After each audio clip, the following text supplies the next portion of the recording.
They literally are suggesting the only person out of 8 million people who live in New York who could be the mayor is the worst politician in America.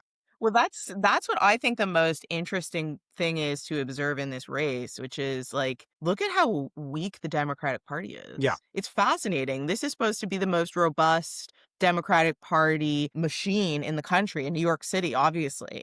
You have 8 million people, and like 7.5 million of them are Democrats, let's say, Yeah. or more. Of all of those people, this is what you could scrounge up for the mayor? When it's, like, wide open, Mayor Adams was like this wounded animal coming into the race, into the Democratic primary. Mhm. There's really no competition at all. It was an open field, and we got Zoran Mamdani from city council from Astoria or whatever. That's crazy. That's a fascinating insight into the fact that the Democratic Party doesn't exist. Yeah, exactly. And this is where I wanna go because the New York Democrat Party is running the whole left now, and they're not doing a great job, but if you look at the constellation of literal and figurative leftist leadership in the country, then the person with the most power theoretically is Chuck Schumer, even though it's on the wane. But the Right. people with the most ceremonial power, Alexandria Ocasio-Cortez and Zohran Mamdani.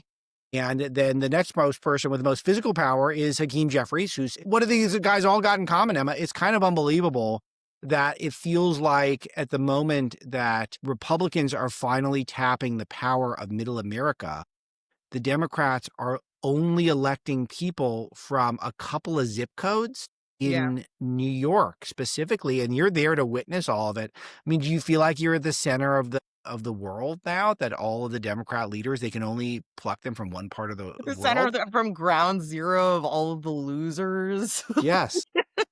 Hakeem Jeffries is actually my congressman.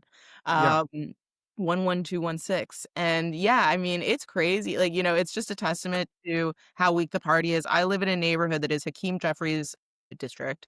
It is a 100% going Zoran. Zoran. In the meantime, Jeffries didn't endorse Zoran until literally like yesterday. This is a neighborhood of all young families, parents in their 30s and early 40s who have young Yeah. children, all in elementary school mostly. Crime is obviously a huge issue, or would be a very potent issue if anybody drove it. Nobody drove it. Nobody came into my neighborhood. Nobody. Not Cuomo, not Sliwa, but this is especially damning for Cuomo because obviously Sliwa doesn't have a big play in Clinton Hill.